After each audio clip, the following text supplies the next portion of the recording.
Hello students, स्वागत है आपका मैथ्स की इस क्लास में। आज हम ले रहे हैं कक्षा 10th की प्रश्नावली 1.2 का दूसरा सवाल। तो आइए देखते हैं सवाल क्या है। पूर्णांकों के निम्नलिखित युग्मों के महत्तम समापवर्तक और लघुत्तम समापवर्त ज्ञात कीजिए तथा इसकी जांच कीजिए कि दो संख्याओं का गुणनफल बराबर HCF इंटू LCM। तो हम तीन सवाल हैं जो लेते हैं। पहला सवाल है हमारा 26 और 91, दूसरा सवाल है 510 और 92, और तीसरा सवाल है 336 और 54।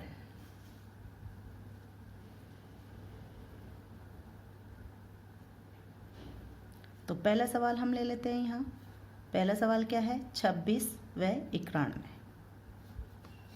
तो पहले तो हम क्या करेंगे, क्या करना है हमें, इन युग्मों के यानी इन संख्याओं का क्या ज्ञात करना है, महत्तम समापवर्तक यानी HCF और लघुत्तम समापवर्त यानी LCM। तो आइए पहले हम ज्ञात करते हैं। पहले हम 26 और 91 इनका अभाज्य गुणनखंड विधि से गुणनखंड कर लेते हैं। तो 26 का हम करेंगे तो 26 में कितने का भाग जाएगा, 2 का। कितनी बार भाग जाएगा, 2 एकम 2, 2 तिया 6। फिर कितने का भाग जाएगा, 13 का। कितनी बार जाएगा, 1 बार। तो इसके 26 के अभाज्य गुणनखंड क्या हो गए, 2 गुणा 13 यानी 2 की पावर 1 और 13 की पावर 1।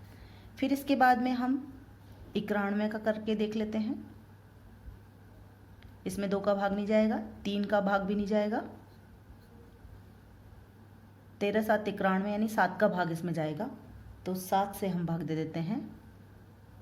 7 एकम 7, 7 तिया 21, फिर 13 एकम 13। तो इसके अब 91 के अभाज्य गुणनखंड हो गए 7 की पावर 1 गुणा 13 की पावर 1। अब इनका हमें HCF निकालना है। तो HCF क्या होता है बच्चों, HCF होता है HCF यानी महत्तम समापवर्तक हमें ज्ञात करना है। तो इसमें हम देखेंगे कि 26 के अभाज्य गुणनखंडों में और 91 के अभाज्य गुणनखंडों में सबसे पहले देखेंगे कि उभयनिष्ठ गुणनखंड कौन सा है। तो आप देखिए 2 इसमें है पर 2 इसमें नहीं है, 7 इसमें है पर 7 इसमें नहीं है। तो ये तो उभयनिष्ठ गुणनखंड नहीं हुए। हम देख रहे हैं कि 13 इसमें भी है और इसमें भी है। तो दोनों संख्याओं के गुणनखंड में 13 है। अब जो उभयनिष्ठ गुणनखंड है उसकी सबसे छोटी घात हम देखेंगे। तो यहाँ पर देख रहे हैं कि दोनों में ही समान घात है, यानी इसमें भी 1 है, इसमें भी 1 है, यानी HCF हमारा हो जाएगा 13। अब हम 13 की पावर 1 यानी 13 यानी 1 है पावर, वो भी हम लगा देते हैं बराबर 13। और LCM क्या होता है, LCM यानी लघुत्तम समापवर्तक। और लघु किन्हीं दो संख्याओं का लघुत्तम समापवर्तक क्या होगा, इनमें से जितने भी गुणनखंड हैं, जितने भी अभाज्य गुणनखंड हैं उनकी अधिकतम घात हम लेंगे। तो पहले हम सारे जो भी संख्याएं हैं हमारी वो लिख लेते हैं। कौन कौन सी संख्याएं आई हुई हैं, 2 भी आया हुआ है इसमें, 7 है और 13 है। अब सबकी मैक्सिमम जो घात है वो लिख लेते हैं, यानी अधिकतम जो घात है। 2 की कितनी घात है, 1। इसमें है ही नहीं क्योंकि इसमें 7 की इसमें है 1 घात, और 13 की दोनों में 1 है यानी 1 ही रहेगी। यानी मैक्सिमम जो घात है यानी उच्चतम घात है वो हमने यहाँ पर लिख ली। अब इनका क्या होगा, हमारे गुणा, हम इनका गुणा कर लेंगे। हम इनको आगे लिख लेते हैं बिना घात में। 13 7 91 और 91 दूना 182। तो बच्चों इन दोनों संख्याओं यानी 26 और 91 का HCF क्या आ गया, 13, और LCM क्या आ गया, 182। अब हमसे आगे पूछा गया है कि दो संख्याओं का गुणनफल बराबर HCF गुणा LCM। तो यहाँ हम उन दोनों संख्याओं का गुणनफल करके देख लेते हैं। दो संख्याएं कौन सी हैं? दोनों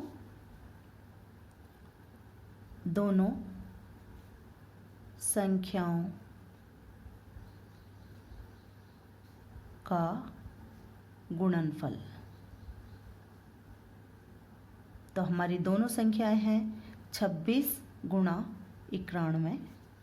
तो आप रफ में इसको कैलकुलेट करके देख लेना और कैलकुलेशन हमारा आएगा 2366। और HCF और LCM का गुणनफल भी हम देख लेते हैं। HCF गुणा LCM, इनका हमने गुणनफल करके देखा, यानी क्या है हमारा? HCF है 13 और LCM है 182 और इनका गुणनफल भी हमारा आ रहा है 2366। आप करके देख लीजिएगा। अब देखिए दोनों संख्याओं का गुणनफल भी 2366 आ रहा है, तो इन दोनों संख्याओं का HCF और LCM जो हमने निकाला, जो कि 13 आया और 182 आया, उन दोनों का गुणनफल भी 2366 आ रहा है। अतः हम कह सकते हैं, अतः संख्याओं का गुणनफल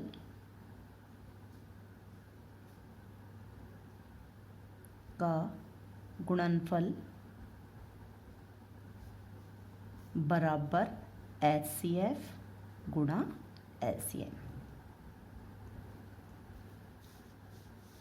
ठीक है, इस प्रकार ये हमारा पहला सवाल खत्म होता है। अब आइए दूसरा सवाल हम समझ लेते हैं। दूसरे में कौन सी संख्याएं हैं हमारी? हमारी संख्याएं हैं 510 और 92। जैसे हमने पहले सवाल किया था वैसे ही हम इसको करेंगे। तो हम दोनों का ही अभाज्य गुणनखंड कर लेंगे, यानी 510 का भी हम अभाज्य गुणनखंड करेंगे और 92 का भी। पहले इसका कर लेते हैं। इसमें इकाई अंक 0 है, यानी 2 का भाग जाएगा। 2 दूनी 4, फिर 2 पंजे 10, 2 पंजे 10। अब 5 दूनी 10 और 2 12। इन संख्याओं का योग कितना हो रहा है? 12। 12 में 3 का भाग जाता है, यानी इस संख्या में भी 3 का भाग जाएगा। तो 3 का भाग दे के देखते हैं। 3 8 24 और 3 पंजे 15। अब वापस हम इसका योग करके देखते हैं। 8 और 5 13, तो 13 में भाग 3 का नहीं जाता है, इसलिए 3 से ये नहीं भाग जाएगा। तो हम आगे इसमें इकाई अंक 5 है, तो 5 का भाग दे करके देखते हैं। तो 5 एकम 5 और 5 7 35, फिर 17 अभाज्य संख्या आ गई, तो इसमें और किसी का भाग जाएगा ही नहीं, 17 का भाग जाएगा। तो 17 एकम 17।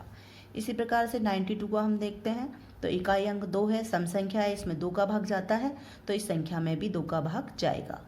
तो 2 चौका 8 और 2 छिक्की 12, फिर 2 का भाग जाएगा। 2 दूनी 4, 2 तिया 6, फिर 23 हमारी क्या आ गई? एक अभाज्य संख्या आ गई, इसमें और किसी संख्या का भाग नहीं जाता है, यानी 23 का ही भाग जाएगा। तो 23 एकम 23। तो यहाँ हम इन दोनों के अभाज्य गुणनखंड लिख लेते हैं। तो 510 का क्या हो जाएगा? 2 गुणा 3 गुणा 5 गुणा 17,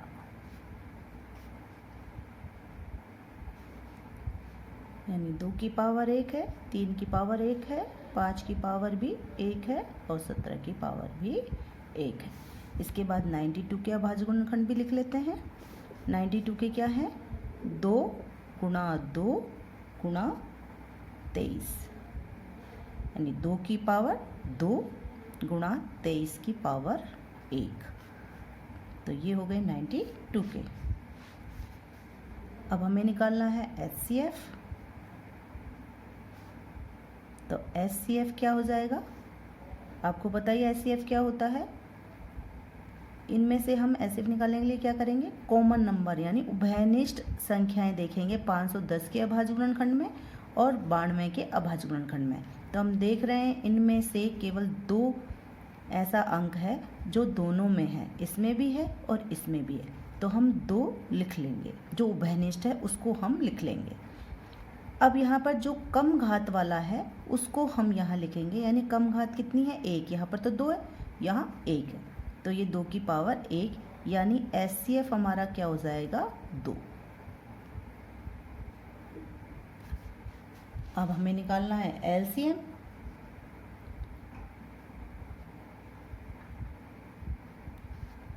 LCM में हम जितने भी अभाज्य गुणनखंड आए हैं, जो संख्याएं आई हैं, उन सबको हम लिखेंगे। यानी इसमें 2 भी आया है, 3 भी आया है, 5 भी आया है, 17 भी आया है और 23 भी आया है। तो हमने सारे लिख लिए, सारे आ गए। अब इनमें से हम देखेंगे कि बड़ी घात वाले अंक, यानी 2 की पावर, इसमें तो 1 है, इसमें कितनी है, 2 और 3 तो मैक्सिमम 1 है, 5 भी मैक्सिमम 1 है और 17 भी अधिकतम 1 है और 23 भी अधिकतम 1 है। अब इनका हम मल्टीप्लाई कर लेंगे। 2 गुणा 2, 2 की पावर 2 का मतलब है 4 गुणा 3 गुणा 5 गुणा 17 गुणा 23। और हम अब इनको गुणा करेंगे, अगर अपने गुणा करते हैं इनका तो आता है 23,460। तो इन 510 और 92 का LCM क्या आ गया बच्चों, 23,460।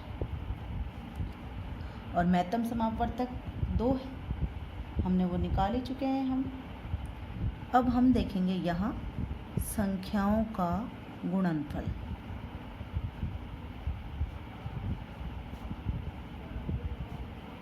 संख्याओं का गुणनफल, तो संख्याएं क्या क्या हैं बच्चों, 510 है और दूसरी है 92। तो 510 और 92 को गुणा करने पर हमारा आंसर आता है 46,920। अब HCF और LCM को गुणा करने पर, तो HCF क्या है, 2 और LCM क्या है, 23,460। इन दोनों को गुणा करने पर गुणनफल क्या आता है, 46,920। तो आप देख रहे हैं बच्चों कि संख्याओं का गुणनफल भी 46,920 आ रहा है और HCF और LCM भी 46,920 आ रहा है। तो अतः हम लिख सकते हैं, अतः संख्याओं का गुणनफल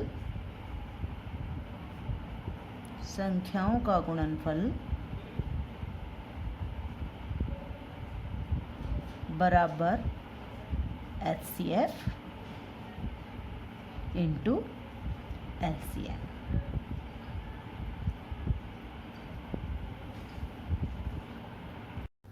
ये सवाल और ले लेते हैं। तीसरा सवाल है हमारा। तीसरा सवाल हमारा क्या लिखा है हमने, 336 और 54। 336 व 54 ये दी संख्या है, हमारी दी गई संख्याएं हैं तीसरे सवाल की। इनका भी हम वही करेंगे, हम पहले अभाज्य गुणनखंड करेंगे 336 का भी और 54 का भी। तो वही मेथड अपनाते हुए अभाज्य गुणनखंड की सहायता से कितने का भाग जाएगा इसमें, क्योंकि इकाई अंक 6 है, सम संख्या है, इसमें 2 का भाग जाता है तो 2 का भाग देंगे। 2 एकम 2, 2 छिक्की 12, 2 अट्ठे 16। फिर कितने का भाग जाएगा, अब तो जान गए ना आप, अब 2 का फिर जाएगा, 2 अट्ठे 16, 2 चौका 8, फिर 2 का जाएगा, 2 चौका 8, 2 दूनी 4, फिर 2 का जाएगा, 2 दूनी 4, 2 एकम 2। अब बच्चों भाग नहीं जाएगा 2 का, क्योंकि यहाँ पर इकाई अंक आ गया है 1, जिसमें 2 का भाग नहीं जा रहा है। तो अब कितने का भाग जाएगा इसमें, 3 का जाता है, 3 के पहाड़े में आता है 3 7 21। फिर 7 का भाग जाएगा, 7 एकम 7। तो हम लिख देते हैं 336 बराबर 2 गुणा 2 गुणा 2 गुणा 2, 4 बार है ना, 1 2 3 4, और गुणा 3 गुणा 7, यानी ये हो गई कितनी बार है, 1 2 3 4, यानी 2 की पावर 2 की घात क्या आ गया है, 4, गुणा 3 एक बार है इसलिए 1, 7 एक बार है इसलिए 1। अब हम 54 का कर लेते हैं इसी तरीके से। तो 2 दूनी 4, 2 सत्ते 14, फिर 2 का नहीं जा रहा क्योंकि एक ही अंक हमारा 7 आ गया जिसमें 2 का भाग नहीं जा रहा है, तो इसलिए 3 का भाग जाएगा, 3 27, फिर 3 का भाग जाएगा, 3 तिया 9, फिर 3 का भाग जाएगा, 3 एकम 3। तो यहाँ हम 54 का लिख लेते हैं, 2 गुणा 3 गुणा 3 गुणा 3, घात के रूप में लिख लेते हैं। तो 2 एक बार है यानी एक बार, और 3 कितनी बार है, 3 बार, इसलिए ये। अब हमको क्या निकालना है, HCF, और आप अच्छी तरह से जान गए हैं कि हम क्या करेंगे, देखेंगे कि उभयनिष्ठ कौन कौन सी संख्याएं हैं।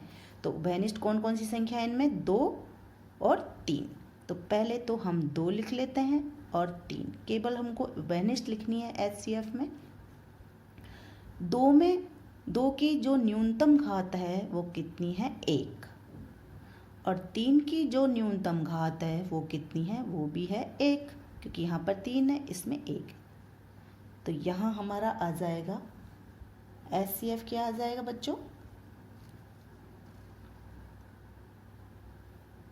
2 गुणा 3 बराबर आ जाएगा 6। अब इसके बाद में हम क्या देखेंगे, LCM। तो LCM में हमने क्या देखा था कि हम सारे जो अभाज्य गुणनखंड हैं उन संख्याओं को हम लिख लेंगे। तो पहले हम जितनी भी दोनों में आई हैं हमारी, तो 2 तो कॉमन है तो एक बार ही आएगा, 3 भी और 7 भी, ये संख्याएं हैं, इसमें 2 3 7, इसमें भी 2 3 है। तो ये हमने सारी संख्याएं लिख ली। अब इसमें उच्चतम घात हमको लिखनी है। तो उच्चतम घात देखिए, 2 की उच्चतम घात कितनी है, 4, 3 की कितनी है, 3, और 7 की कितनी है, 1। समझ में आया बच्चों। तो यहाँ पर हमारे ये आ गए। अब 2 की घात 4 को हम क्या ले सकते हैं, 2 की घात 4 का मतलब है 2 गुणा 2 गुणा 2 गुणा 2। तो 2 दूनी 4, 4 दूनी 8, 8 दूनी 16।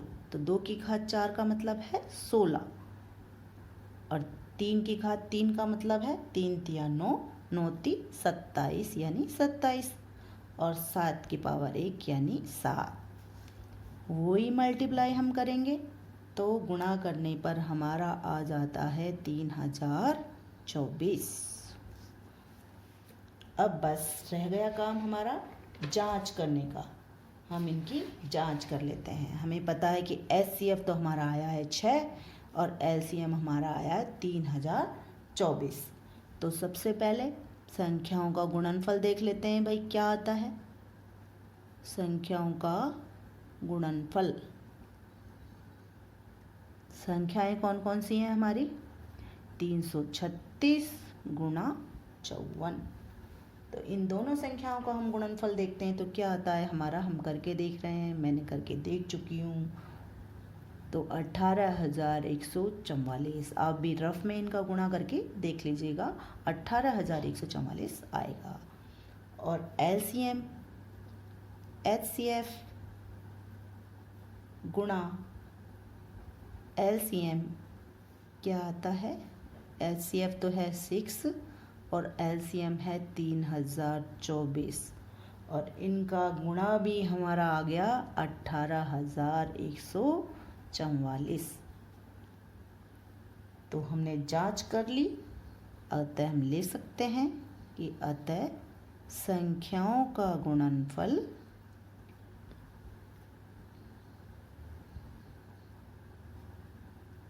बराबर होता है उनके HCF और LCM के गुणनफल के।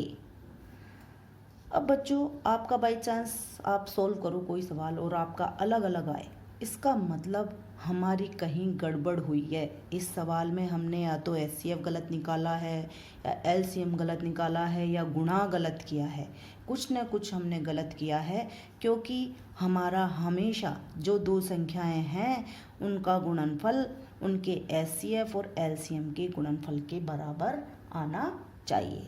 तो हमने ये सिद्ध कर लिया, आपने जांच कर ली पूरी तरह से। तो इस तरीके से आपकी समझ में आ गया होगा ये अच्छे से। तो ये ख़त्म होता है हमारा सेकंड क्वेश्चन। अब आगे मैं आपको नेक्स्ट वीडियो में थर्ड क्वेश्चन बताऊंगी। Thank you.